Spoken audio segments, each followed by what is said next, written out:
감사드리겠습니다.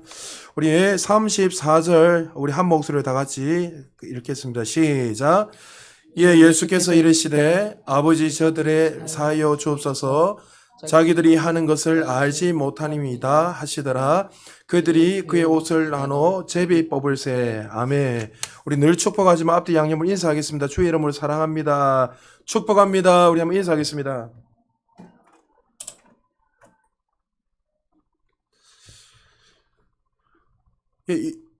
우리 부탁드리지만 자리에 앉을 때 항상 옆에 같이 붙어 앉아 있지 마시고 2m 이상 간격 옆으로 양력을 좀 띄우시고 이론이도 저쪽으로 앞에 나와서 앞쪽으로 앉고 양 끝으로 앉으세요. 왜냐하면 이제 법이 좀 강해져서 여러분들이 실내에 있을 때에 오늘도 어떤 한 목사님이 예배를 드리려고 하는데 서울입니다. 큰 교회인데 거기서 이제 공개적으로 이렇게 예배를 못 드리게 하려고 지금 많이 하고 있는데 드론을 띄워가지고 그 교회에 예배하는 장면을 찍어가지고 예배를 못 드리게 할 정도로 지금 이런 핍박들이 사실 정말 많이 일어납니다. 그래서 여러분들 부탁드릴 것은 여러분들이 우리가 해야 될 것은 최선을 다해서 하고 또 주장할 건 주장해야 됩니다. 할렐루야. 저도 법적으로 들어오시는 분들 얼마든지 제가 법적으로 권리를 주장하고 얼마든지 싸울 수 있습니다. 그런데 싸우고 나면 덕이 안 돼서 대신 우리 사모님이나 사모님, 전도사님이 저를 대신해 싸우고 있는데 사실은 제가 막 가서 하고 싶지만 덕이 안 돼서 제가 참고 있는 거예요. 그렇지만 그런데 휩쓸리지 말고 여러분들이 해야 될 것들은 최선을 다해서 항상 실내 마스크 착용하시고 또 여러분 들어오실 때 온도 체크하시고 그렇게 해서 예배를 좀 드렸으면 좋겠습니다. 오늘은 우리가 지난주는 여름 전에 종료주일이죠. 종료주일을 통해서 이제 본격적으로 일주일 동안 예수님이 이번 주에 고난을 받으실 때 그 주간이 오늘 고난 주간입니다. 근데 성경에 보면 이 고난 주간 자체가 이 고난 일주일 이 기간이 예수님의 생애의 3분의 1을 할애하고 있습니다. 그만큼 예수님의 그 십자가의 죽으심과 이 부활하신 사건이 정말 가장 중요하다는 것을 우리에게 드러내고 있는데 오늘 특별히 이 본문을 가지고 여러분도 뭐 지난주에 제가 주보에 보면은 가성칠언에 대해서 이렇게 제가 적어놨는데 이 중심으로 십자가의 사랑을 좀 증거하려고 합니다. 그래서 여러분들 이 설교는 제가 한번 이 본문을 가지고 2년에 한 번씩이나 여러분 잊어버릴 때 한 번씩 부활절 이 설교를 또 하려고 하니까 여러분들이 말씀을 들을 때 간단하게 좀 잘 들으셔서 이 말씀을 신비에 새기시고 또 여러분의 삶 속에서 좀 능력으로 나타났으면 좋겠습니다. 기독교의 중요한 회의가 수많은 회의들이 있는데 그 중에 가장 중요한 회의가 있다면 325년도에 콘스탄티 대제를 통해서 기독교가 국교가 됐잖아요. 325년에 있었던 니케아 종교회의입니다. 이 니케아 종교회의를 통해서 많은 기독교의 중요한 어떤 교도부가 만들게 되고 교리적으로 흔들리는 이 부분들을 완성하게 됐는데 그때 가장 큰 이 의제가 뭐냐면 대표적으로 알렉산드리아 장로였던 아리우스가 가르쳤던 예수님의 이 신성과 인성에 대한 문제였는데 예수님이 쉽게 말해서 예수님의 인성은 인정하지만 하나님과의 동등함, 성부, 성자, 성령님이 동등하시지요. 누가 낮고 높은 것이 아니라 동등하신데 이 하나님의 아들이신 이 예수 그리스도는 하나님과 동등하지 않으시고 그는 하나님이 만드신 사람들 중에서도 좀 특별한 사람이다 하면서 신성을 부인하게 되어 있습니다. 그래서 이 문제를 가지고 니케아의 콘스탄티제 중심으로 해서 318명의 사람들이 모여서 그때에 수많은 지역에서 감독이죠. 우리 말하면 지금 리더자들이 모여서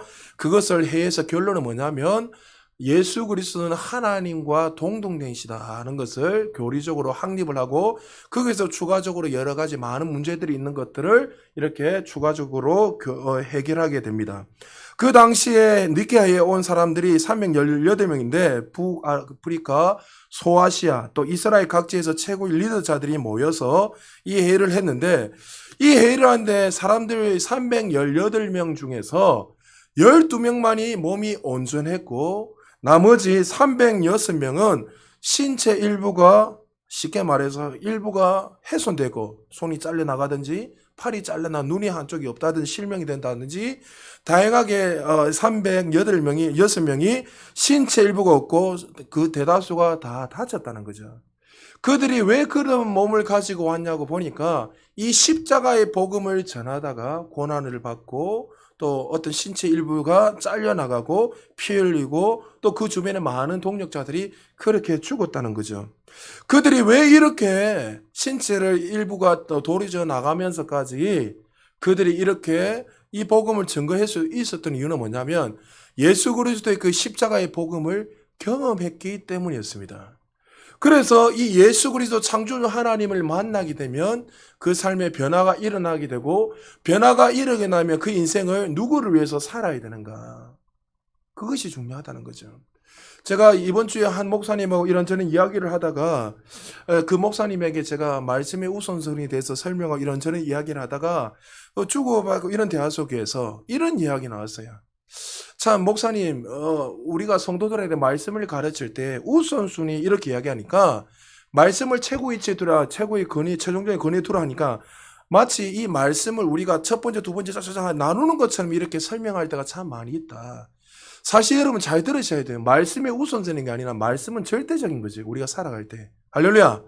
말씀은 우리가 더하고 빼는 것도 말씀은 내가 원하는 방식대로 이것을 해야 되냐 말해 이런 것이 아니라 말씀 자체가 생명이고 말씀이 자체가 어떻게 해요? 우리가 가장 먼저 그것을 붙들고 살아야 되는 거죠. 그런데 젊은 청년들이나 대화를 해보고 또 많은 성도들 대화를 해보면 시대가 너무 바뀌다 보니까 많은 사람들이 어떻게 이야기하냐면 내가 굳이 이렇게까지 희생을 해야 되는가? 다른 사람들은 신앙생활할 때 이렇게 놀면서 마음껏 엔조이하면서 신앙생활하는데 마치 이 시간에 사실 보면 일주일에 한 번, 1시간 예배 드리는데도 희생이라 생각해요.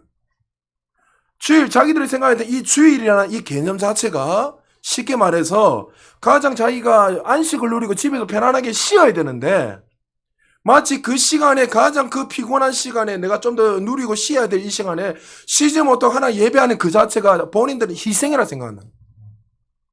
여러분 맞습니까? 여러분도 그렇게 생각합니까? 여러분 예배는 생명이에요. 할렐루야.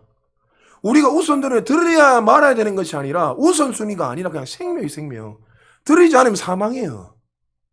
하나님 우리를 예배자로 부르기 때문에 그래서 많은 사람들이 어떤 정확한 교회론이나 구원론이나 어떤 신학적으로 또 말씀을 통해서 정확하게 예수 그리스도가 누구신지 또 그분이 이 땅에 왜 오셨는지 또 내가 그분을 만났다면 어떻게 살아야 되는지 이 목적이 정확하지 않으면 정체성이 정확하지 않으면 그냥 유리방황하다 살다가 그냥 카드라 통신점 살다가 세상에 휩쓸려가지고 쓰나미에 밀려가지고 죽을 수밖에 없어요. 제가 막 이런저런 많은 이야기에서 사람들은 꼭 끊임없이 이런 이야기를 합니다. 오늘도 강도 사건이 나오겠지만 주 임종 직전에 우리가 복음을 전하잖아요. 그럼 하나님이 그 강도를 통해서 구원의 그 길을 열어두신 것 그것을 통해서 많은 사람들이 어떻게 인식을 하냐면 그래 봐라 우리가 찰나에 죽기 전에 그렇게 해서 구원받으면 된다. 많은 분들 중에 그리스도인들 중에서도 그렇게 인식을 합니다. 그냥 살다가 그럼 여러분 만약에 인식을 못하고 죽으면 어떡할 겁니까? 내가 오늘 언젠가는 죽기 전에 인식하면 되겠다 이런 생각 믿으면 되겠다 했다가 만약 오늘 죽었다.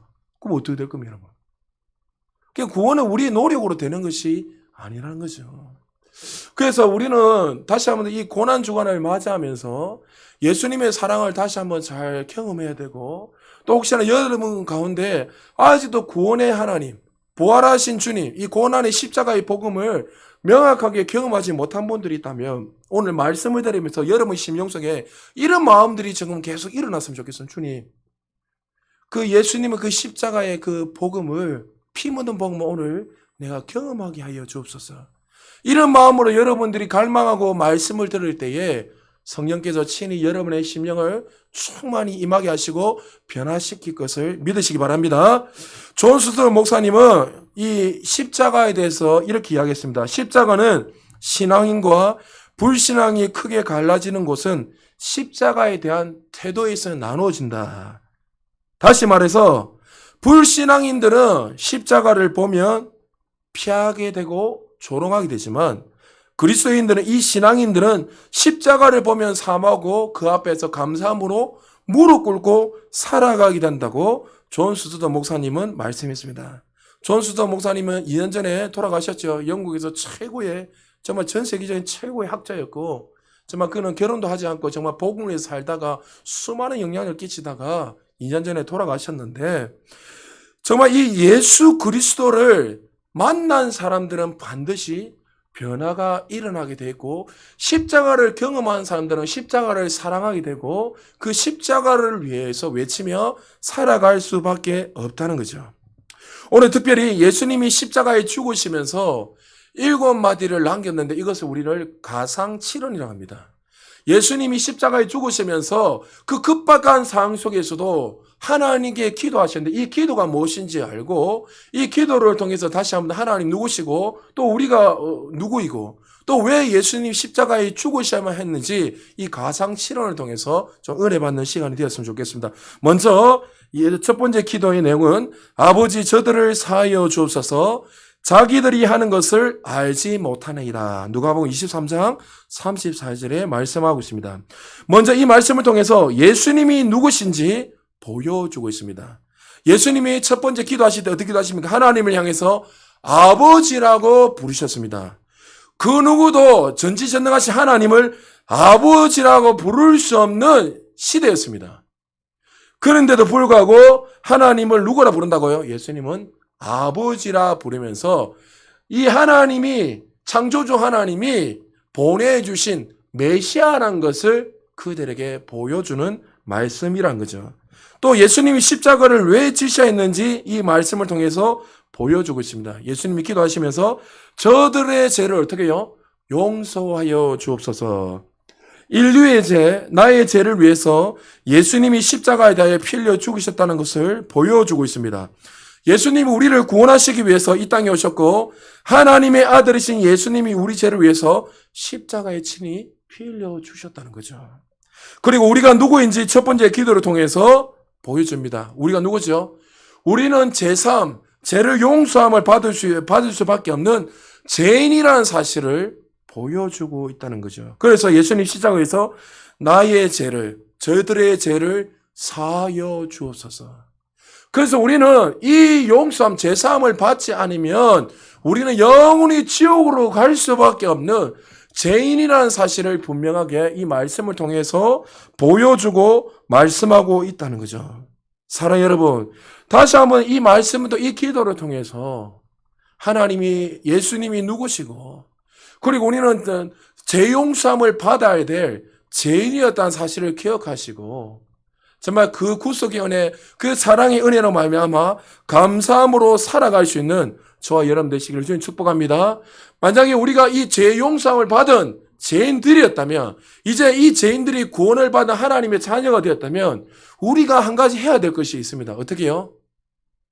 많은 정말 용서받지 못한 자, 내 마음속에 아직도 여전히 용서 못하는 자들이 있다면 그 모든 자들을 용서하며 살아가기를 주의 이름으로 축복합니다. 왜요? 주님이 우리를 그렇게 용서하셨기에 그 사랑을 받은 모든 하나님의 자녀들은, 모든 사람들을 어떻게 해요? 주님의 사랑으로 용서하며 살아가야 된다는 거죠. 그리고 두 번째요, 내가 진실로 내게 이르노니 오늘 내가 나와 함께 낙원에 있으리라. 누가복음 23장 43절에 강도에게 이야기했던 내용입니다. 함께 십자가에 달려 있었던 강도에게 예수님이 말씀하셨는데, 그 급박한 상황, 죽음의 급박한 상황 속에서 우편강도인지 좌편강도인지는 성경에 안 나와 있습니다. 어떤 분이 자꾸 몸으로 자꾸 우편강도라는데 성경에는 우편 좌편이라는 말이 없어요. 그러니까 한편강도 이렇게 되어 있잖아요. 그래서 옛날에는 우편강도라고 이렇게 말했는데 원어에 보면 우편이라는 말이 없습니다. 그래서 요즘 성경에 보면 한편강도, 우편인지 왼편인지 좌편인지는 모르지만 하여튼 한 강도에게 죽기 전에 그에게 그의 고백으로 말미암아 그래 네가 낙원에 있으리라, 천국에 있으리라 하면서 말씀하셨습니다. 여기에서 십자가의 능력, 십자가의 그 사랑을 보여주고 있습니다. 아무 소망 없이 살았던 흉악한 강도도 어떻게 해요? 이 십자가의 능력으로 구원하신다는 거예요. 할렐루야.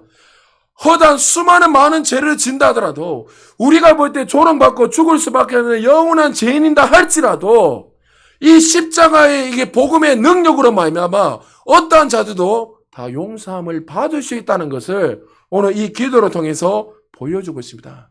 당시에 십자가 형틀에 죽는 사람들은 아무나 죽는 것이 아니랬죠. 정치범들 중에서도 가장 최고 레벨이 있는 사람, 그리고 강도 중에서 살인죄 중인데 극악무도한 강도짓을 저지른 사람들을 대표적으로 세워서 사람들에게 조롱거리 보인단 말이에요. 로마 시민권을 가진 사람들은 절대로 그런 많은 살인죄를 저질러도 십자가의 죄를 받지 않습니다. 십자가 형태에 죽지 않습니다. 절대. 그만큼 수치스러운데 어떻게 해요? 이 강도가 그렇게 사람들을 흉악무도하게 죽였던 강도였지만, 세상에서 조롱거리를 당하고 손가락을 당했던 강도였지만, 그거 어떻게 해요? 하나님의 그 십자가의 복음의 능력으로 구원받을 수 있다는 것을 보여주고 있습니다. 구원은 우리의 열심과 우리의 노력으로, 우리의 선행으로 결단코 받을 수 없다는 것을 이 본문을 통해서 보여주고, 어떤 허다한 죄를 진다 하더라도 이 십자가의 능력으로 모든 사람은 구원받을 수 있다는 거야. 할렐루야. 여러분 주변에 설령 어떤 분이 이렇게 물어봅니다. 교도소에서 보면 살인죄들, 우리가 상상할 수 없는 그 수많은 죄를 지었던 자들이 정말 구원받을 수 있습니까? 하나님 너무한 거 아닙니까? 이렇게 이야기하지만, 어떤 죄를 짓더라도 예수 그리스도를 내 구주로 모시기만 하면 그는 죄인이 의인돼서 영원한 천국에 갈 수 있다는 사실을 기억하셔야 됩니다. 그래서 우리는 이 십자가의 능력으로 말미암아 우리도 용서함 받았다는 사실을 기억하고 모든 자들을 바라보면서 주님, 우리 죄를 용서하여 주신 것처럼 저들의 죄도 용서하여 주시고 저들도 우리가 갈 수 있는 그 영원한 천국에 구원받을 수 있는 길이 저와 여러분을 통해서 이루어질 수 있도록 감사함으로 또 그렇게 살아갈 수 있는 저와 여러분 되시기를 주의 이름으로 축복합니다. 그리고 예수님 세 번째 기도하셨습니다. 여자여 보소서 아들이네이다. 보라 내 어머니다. 요한복음 19장 26절에서 27절에 예수님이 세 번째 하나님 향해서 기도하고 계십니다. 살아있는 어머니 앞에서 피 흘려 죽어가고 있는 예수님의 모습을 보는 것, 어머니로서 너무나 고통스럽고 괴롭습니다. 예수님이 이 땅에 신성으로 하나님으로 오셨고 또 철저하게 인간의 몸으로 사셨습니다. 동정전 마리아에게 탄생됐을 때에 어머니는 이 아들을 보면서 삶의 이유를 발견하셨고 또 어머니는 그 아들을 보면서 삶의 기쁨과 행복을 누리면서 그 소망을 가지고 아들을 향한 기대감을 가지고 날마다 살았을 것입니다. 아들이 정말 기쁨으로 살아가면 그 모습을 보면서 어머니도 기뻐하셨을 거고 아들이 힘들어하는 그 모습을 보면서 어머니도 마음이 아프셨을 것입니다. 그런데 그 어머니, 죽음의 그 위기에, 죽음의 그 직전에 그 어머니의 그 고통스러운 모습을 보시는 그 아들의 모습을 보면 얼마나 아들이 힘들고 고통스럽겠습니까?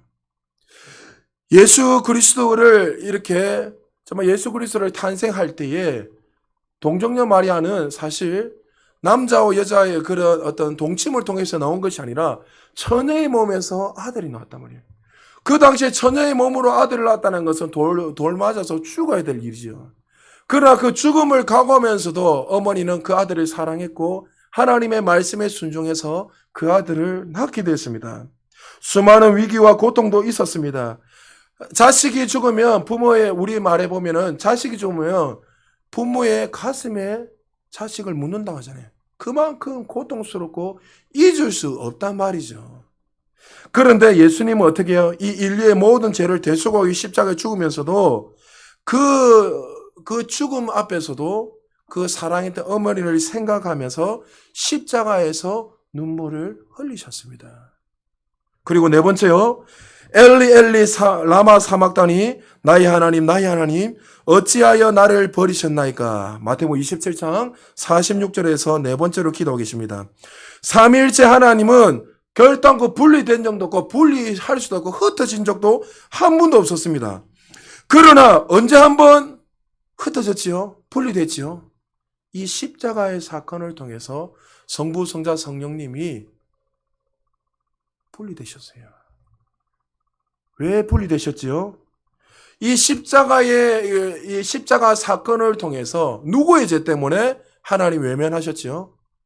우리의 죄 때문에 나의 죄 때문에 하나님도 그 예수님을 등을 돌리셨어요. 하늘도 울고 땅도 울고 모든 자들이 그 십자가의 사건을 등을 울었고 하늘조차도 하나님조차도 외면하셨다는 것을 기억해야 됐습니다. 왜 하나님이 예수님을 한 번도 흩어진 적도 없고 분리된 적도 없는데 흩으셨습니까? 십자가 사건 때문이에요. 여러분 여기서 한 가지 잘 기억이 됩니다. 원래는 우리는 죄로 인해서 하나님과 끊어진 자들이었어요. 저와 여러분들은. 사실 우리가 십자가에서 그 고통을 당하면서 우리는 하나님 앞에 외면을 당하고 고통받으며 그렇게 영원히 죽어야 될 죄인이었지만 그 모든 죄를 지금 누가 대신해서 짊어지고 죽으십니까? 예수 그리스도입니다. 예수 그리스도가 이 인류의 죄를 짊어지심으로 말미암아 그 죄로 인하여서 하나님과 예수님 사이를 막아버렸다는 사실을 기억해야 됩니다. 이 땅에 살아갈 때에 유일하게 하나님과 우리의 관계를 끊어버린 것이 죄라는 것을 기억해야 됩니다. 그렇다면 저와 여러분들이 이 십자가의 사랑을 경험했다면 이제는 그 은혜를 기억하고 이 죄가 하나님과의 우리 관계를 외면하시고 가장 사랑하시던 예수님과의 관계도 끊었던 사실을 기억했다면 우리는 이 죄를 지으며 살면 안 된다는 거죠. 내가 구원받은 하나님의 자녀라면 이제 외면당하고 하나님의 앞에 철저하게 외면당하고 죽으셨던 이 십자가의 피로 말미암아 내가 구원을 받았다면 우리는 이제 그 구원받은 자녀답게 하나님의 자녀다운 삶을 살아야 됩니다. 사랑하는 여러분, 많은 사람들은 이 은혜를 잊어버리고 살아가는 거예요. 여러분 사실 이 고난주간에 이 십자가의 이 죽으심과 부활을 1년에 한 번만 기억이 됩니까? 우리는 죽을 때까지 기억해야 됩니다. 이번 주도 설교가 부활을 체험한 사람들이 어떻게 살아가는 건데 설교하지만 정말 그들이 생명을 걸을 수 있었던 가장 강력한 무기가 뭐냐면 자기 열심 노력 아니었어요. 자기 힘, 자기 재능 아니었어요. 그들이 생명을 걸고 그렇게 살아갈 수 있는 가장 큰 원동력은 부활하신 그 주님을 만났기 때문에 생명을 드린 거예요. 왜 많은 사람들이 예수를 믿어도 그냥 대충 믿을까요?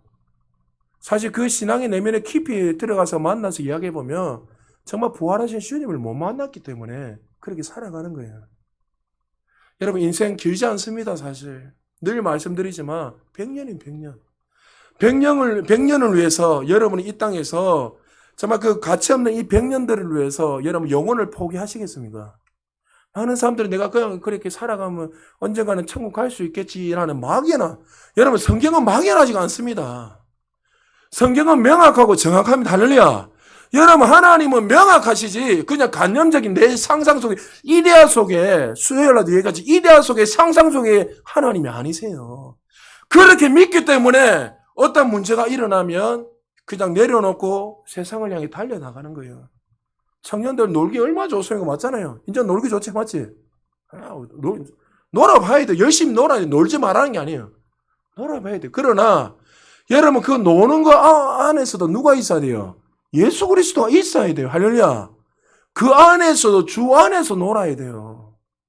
주 안에서 즐거워하고 주 안에서 기뻐하고 항상 그 안에. 그러나 정말 창조주 하나님을 만나게 되면 저는 아직까지도 그 게으름과 나태함이 여전히 있는데 저를 가르치던 설계학 교수님, 그 교수님 지금도 내가 늘 존경하고 그분의 그 티끌이라도 내가 닮아가고 싶지만 정말 닮아갈 수 없는 그런 분인데 그분이 정말 그 집은 믿지 않는 집에서 강원도 깡촌에서 예수를 만났어요. 그분이. 그리고 그가 계기가 있었는데 청년 때에 외국 선교사님을 통해서 대학교 때에 이렇게 그 외국 선교사님, 그분이 외교관으로 한국에 들어오신 분인데 그렇게 그때 대학생들을 가르치고 이렇게 할 때 그 멤버 가운데 그 목사님은 그때도 예수를 전혀 몰랐고 그냥 뭐 친구 따라서 공부나 하러 가자 이래가지고 뭐 영어도 가르치고 이렇게 외대 나오셨으니까 외국어 한국 외대에. 그래서 공부를 하러 갔다가 그때 복음을 경험했는 거예요. 근데 그 목사님이 주님을 딱 만나고 나니 그때부터 어떤 일이 일어나냐면 그분이 결심했어요. 내 인생 속에서는 피곤이라는 단어를 지워버려야 되겠다. 피곤이라는 단어를 지워버리고 내가 정말 주님이 이 땅에서 아직도 제가 기억납니다. 강대상에서 우리 신대원 다닐 때에 설교할 때마다 항상 이렇게 설교하셨습니다. 우리 전도사님들, 제가 한번 흉내볼게요. 전도사님들, 형님들, 누님들, 우리 많이 살았잖아요. 예수님도 33살 사시다가 모든 사명 마치고 올라가셨는데, 여러분 얼만큼 더 사시려고 그렇게 사십니까? 하루를 살아도 정말 생명을 걸고 그 주님을 위해서 살아야 되지 않겠습니까? 그분 누이교에서 어마어마한 큰 교회에서 담임하고 있습니다. 5,000명이 넘는 교회 담임하는데도 지금도 오지에 가서 복음 전하고 있어요. 여러분 오지 가서 복음 전하면 식인종에 죽어요. 그게 중요하지 않다는 거예요. 자기 살아있는 동안 한 영혼 한 영혼을 위해서 목숨을 걸며 살아가는, 어떻게 그렇게 가능할 수 있죠? 그 십자가의 복음을 경험했기 때문이라는 거죠. 여러분, 예수님이 왜 죽으셔야 됐습니까? 히브리서 9장 22절에 보면 피 흘림 없이 사함이 없다. 예수님이 죽으셨기 때문에 우리가 구원받을 수 있기에, 그 마 같은 이 죄를 사함을 받을 수 있기에 예수님이 친히 십자가에 달리면서 하나님 앞에 외면당하시고 모든 인류에게 외면당하면서 고통받으면서 우리를 죄를 대신해서 죽으셨다는 사실을 기억하고, 그 은혜를 경험한 저와 여러분들은 항상 하나님과 동행하며 감사하며 살아갈 수 있는 저와 여러분 되시기를 주의 이름으로 축복합니다. 그리고 5번째 기도요. 내가 목마르다 하셨습니다. 요한복음 19장 28절에 주님이 말씀하고 있습니다. 하나님, 하늘의 하나님, 창조주 하나님이 이렇게 말씀하셨습니다. 내가 목마르다. 인류의 죄를 위해서 예수님이 받으시던 고난은 간염의 고난이 아니었습니다. 실제적인 고난이었습니다.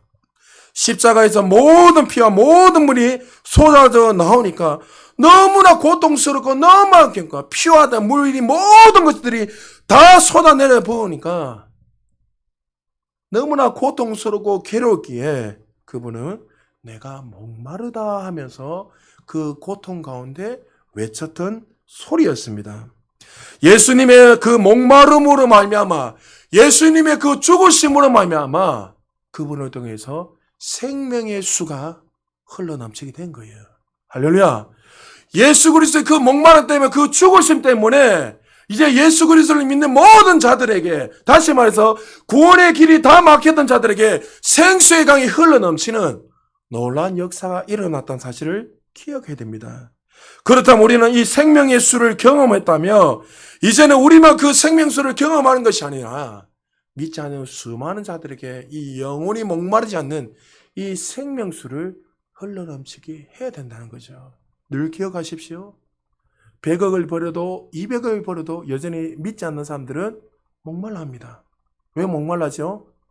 그 안에 창조주 하나님을 만나지 않기 때문에.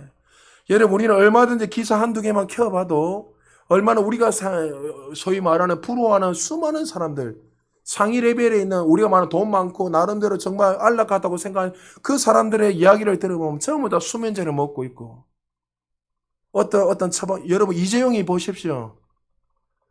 하루하루를 기쁨으로 살아가지 못하니까 불법으로 수면제 약 그거 뭡니까? 졸라 뭐요? 뭐죠 그거? 기억도 안 납니다. 하여튼 졸라댐이죠. 맞아요. 하여튼 그거 몰래 먹다가 어떻게 되면 들켰잖아요. 그러니까 뭐요? 하루하루 사니까 예수 그리스도를 만나지 않으니까, 그 안에서 그 생명수가 흘러넘치지 않으니까 그것을 채우기 위해서, 그 목마름을 채우기 위해서 수단과 방법을 가리지 않고 그것을 채워보려고 다녀봤지만 안 채워지는 거예요. 안 채워져요. 여러분, 그 빨리 깨달으셔야 돼요. 여러분, 아무리 예수 밖에 있는 것이 화려하게 보이는 것 같지만 그것을 누리면 누릴수록 여러분 안에 공허함이 더 부어져요. 예수 안에 있어야 생명수가 흘러넘치는 거예요. 할렐루야. 여러분에게 그냥 365일 동안 교회 밖에서 이 말 아니잖아요. 주님이 이미 우리에게 주셨던 그 구원의 은혜, 그 축복의 은혜를 어떻게 삶에서 날마다 누리며 살아가는 거예요. 할렐루야. 그것이 여러분 영원히 목마르지 않는 그 생명수를 예수 그리스도 그 목마름을 통해서 우리에게 부어주신 거예요.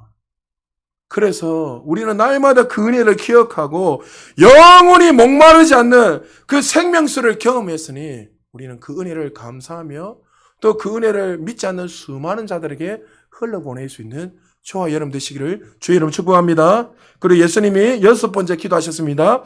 다 이루었다 말씀하십니다. 요한복음 19장 30절에 다 이루었다마는 쉽게 말해서 예수님이 이 땅에 어떻게 왜 오셨는지에 대해서 명확하게 보여주는 거예요. 하늘의 영광을 다 버리고 낮고 천한 이 땅에 오셔서 모두 인류의 죄를 대신해서 십자가에 왜 피 흘렸죠? 하나님이 그에게 주신 사명을 감당하기 위해서 예수님이 오셨다는 거죠. 어머니의 눈물을 보면서 고통스러워했고 또 예수님도 손가락 밑에 가시가 들어가면 아파하셨고 괴로워하셨던 한 인간이었습니다. 그러나 하나님의 말씀에 순종하여 마지막까지 생명을 내어주시면서 사명을 다 이루셨다고 그분이 고백하는 거예요. 그 결과로 인하여 흑암의 땅이었던 영적으로 죽었던 인류에게 생명의 빛이 스며들기 시작했습니다. 예수님의 피로 말미암아 하나님께 나아갈 수 있는 구원의 길이 열리게 됐습니다. 오늘 이 말씀 앞에서 우리는 주님 앞에 다시 한번 결단을 해야 될 것입니다. 예수님은 목숨을 드리면서까지 원수들을 사랑하시고 용서하시면서까지 끝까지 하나님께서 주신 아버지가 주신 그 사명을 끝까지 감당한 것처럼 우리도 주님 앞에 살아가는 날 동안 사명자로 사시기를 주님 축복합니다. 할렐루야. 사명에 생명을 걸어야 돼요. 여러분이 사명이 무엇입니까 하면 딱 제일 먼저 노는 게 뭐예요? 영혼 구원이 나와야 돼요. 할렐루야. 항상 영혼 구원이에요. 물질을 부어주시고 그냥 이건 당연한 거예요. 물질을 부어 인식만 하고 말씀을 믿고 걸어가기만 물질은 그냥 부어줘요. 여러분 항상 기억하세요. 여러분들이 이 어려운 가운데서도 여러분들 그게 좀 약간 제가 좀 약간 말하기에 쫄지 마세요. 왜?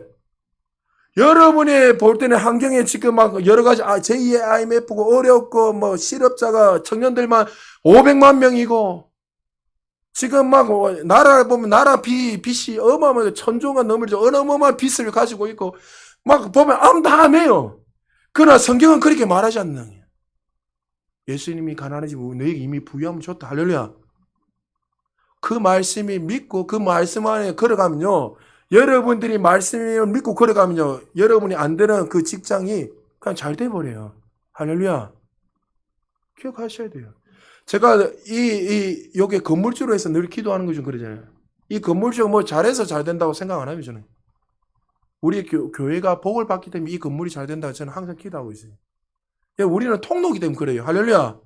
어려워도 우리는 항상 축복의 통로고 우리는 그 은혜를 누리는 자라는 것을 기억하고 항상 그래요. 청년들도 염려하지 마세요. 하나님이 모두 우리의 삶의 인생을 주관하신다 믿고 여러분은 주어진 거 최선을 하면 하나님이 이미 주신 그 복대로 흘러넘치는 거예요. 할렐루야. 애쓰고 노력하지 마세요. 영원한 공부 재밌지? 네. 하나님이 예비하신 길이 있기 때문에 재밌어지는 거예요. 영원히 막 고등학교 올라가려니까 막 고민하고 스트레스 많이 받았잖아 사실. 맞지? 그러나 지금은 몰라요. 시간이 좀 더 지나보면 하나님의 그 목적과 계획하신 대로 걸어가고 있다는 걸 알게 되는 거예요. 인정은 연장 안 해도 돼. 할렐루야. 할렐루야. 인정이 그때 얼마나 나한테 하고 갔어요. 근데 지금 뭐라 합니까 저거. 그럴 수 있지요. 다 이해해요 저는.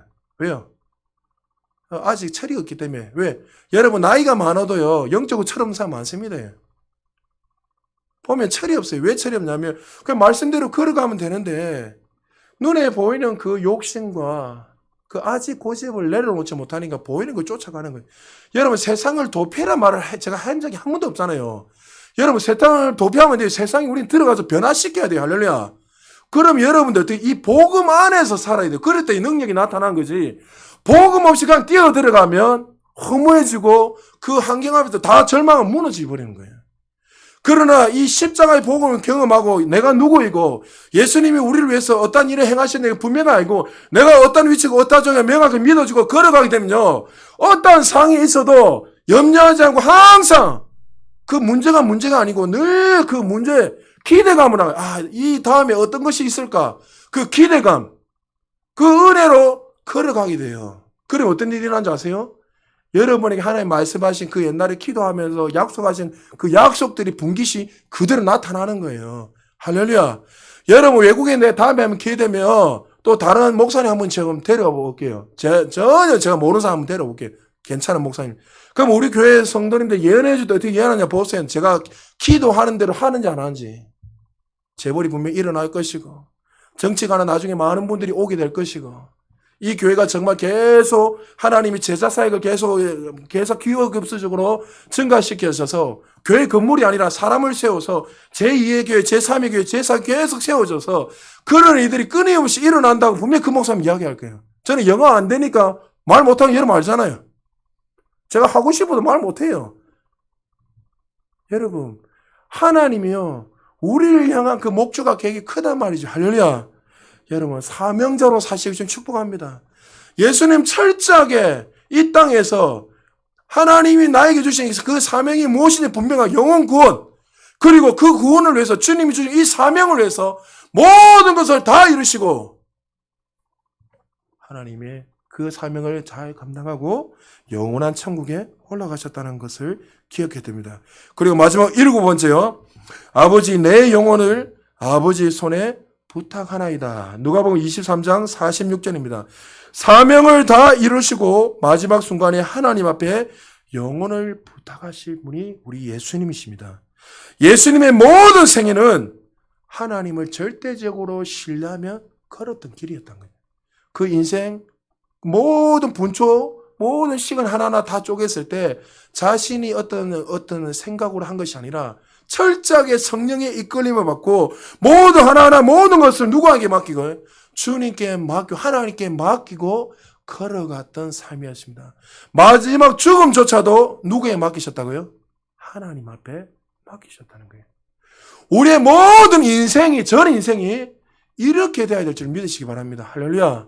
여러분의 걸음걸음 하나님은 늘 함께 우리가 보고 계세요. 동의하고 계세요. 내가 자꾸만 하나님을 보지 못하고 내가 걸어가기 때문에 그것이 안 보이는 것 뿐이지 하나님은 여전히 우리와 함께 하세요. 할렐루야. 제가 이 설교를 준비하면서 많이 울었어요. 왜 울었냐면 하나님이 정말 나를 사랑하시는구나. 다시 한번 그 사랑에 감사하고 저는 사실 지금도 막 울고 싶지만 감성적으로 울기는 싫어요. 사실. 왜요? 울면은 여러분 또 그거 가지고 은혜 받았다 할까봐. 저도 어떻게 보면 눈물을 자꾸 막 참으려고 하는데 설교를 준비하면서 혼자 많이 울어요. 하나님 정말 주님이 나를 위해서 이 어마어마한 일들을 하셨군요. 하나님 바랄 것은 이 은혜들 이 사랑을 그냥 고난주간 부활주에만 우리가 늘 기억하는 것이 아니라 내 심정에 깊이 새기고 주님의 영광을 위해서 내가 살아갈 수 있도록 여러분 우리 예수님은 창조자 하나님 구원자 아버지에게 자신의 모든 인생을 맡기면서 그 모든 사명을 완수하셨습니다. 우리도 마찬가지입니다. 우리가 절망 가운데 어떤 가운데 있다 할지라도 꽃을 피울 수 있는 것은 사명자로 살아가고 하나님이 나의 인생의 주관자인 걸 믿고 내 인생을 맡기고 걸어갈 때 우리 어떤 고난이 와도 어떤 상이 있어도 우리 삶이 꽃이 피고 열매를 맺는 사실을 믿으시기 바랍니다. 할렐루야. 여러분의 사업, 여러분의 가정, 여러분의 자녀들, 부모님들 인생을 주님께 맡기세요. 맡기는 거 쉽지 않습니다. 압니다. 부모 되면 아시잖아요. 부모 되면 자녀들을 자꾸 내가 통제하려고 저도 막 집착이 없는 줄 알았는데 집착이 막 있어요. 우리 아내가 매일마다 호들갑 뜬다고. 제가 그렇게 안 보이는데 아이들한테 막 그런 기대감을 막 하는가 봐요, 제가. 아이들한테는 그게 스트레스가 된단 말이죠. 그 한편으로 돌아보면 내가 하나님 앞에 말로는 맡긴다면서 목사로서 어떨 때는 성도들보다 더 못한 행동을 하고 있구나. 그 하나님이 왜 니는 자꾸 내 자식인데 네 자식처럼 자꾸 하고 있느냐. 그래서 하나님 맡기겠습니다. 저도 끊임없이 주님 앞에 자녀뿐만이 아니라 사역도 마찬가지예요. 여러분의 누누이 말했잖아요. 저도 막 여러분들 매일 모여가 기도하고 철회하고 막 굴리고 싶어요. 굴린다는 표현이 이상하지만 항상 모여 막 하고 싶어요. 사실 저도 그런 여러분이 이때까지 저를 오랜 시간 봤기 때문에 제 스타일 알잖아요. 저 할 수 있어요. 그럴 때면 하나님이 아들아 힘 빼라. 얼만큼 빼야 됩니까? 하나님 더 빼라. 네가 사라질 때까지 빼라. 여러분 그때 붕이 일어나는 거예요. 할렐루야. 여러분 반주자 올라오시고. 여러분 말씀 마무리합니다. 예수님의 십자가의 죽으심으로 우리에게 구원의 길이 열렸습니다. 그분이 채찍에 맞음으로 우리가 나음을 입었고 허물과 죄로 인하여 영원히 죽을 수밖에 없는 이 죄인들이 예수 그리스도 그 대속의 죽음으로 말미암아 우리는 의로운 하나님의 자녀가 되고 이제 하나님 앞에 영광스러운 삶을 누릴 뿐만 아니라 얼굴과 얼굴을 볼 수 있는 그런 특권을 누리며 살게 되었습니다. 사랑하는 여러분, 오늘 이 말씀을 잘 가슴에 새기시고 내가 어떠한 존재인 것을 항상 기억하시고 친히 정말 우리가 짊어져야 될 이 죄를 대신해서 예수님이 죽으셨고 비방을 당했고 또 수치를 당했다는 사실 기억하시고 오늘 기도하시면서 여러분 그 은혜에 감사하시길 바랍니다. 할렐루야. 그냥 다 감성에 요새서 눈물을 흘린 것이 아니라 정말 여러분의 심령을 다해서 나는 영원히 죽을 수밖에 없는 죄인들이었지만 하나님의 그 구속의 은혜로 구원받았다는 사실을 기억하고 예수님이 끝까지 묵묵하게 그 사명을 다 이루셨던 것처럼 우리도 그 사랑을 받은 자로 이 사명을 끝까지 잘 감당해서 저와 여러분을 통해서 정말 영광스러운 삶, 수많은 자들에게 이 그리스도의 십자가의 복음을 증거하다가 주님 앞에 설 수 있는 저와 여러분 되시기를 주의 이름으로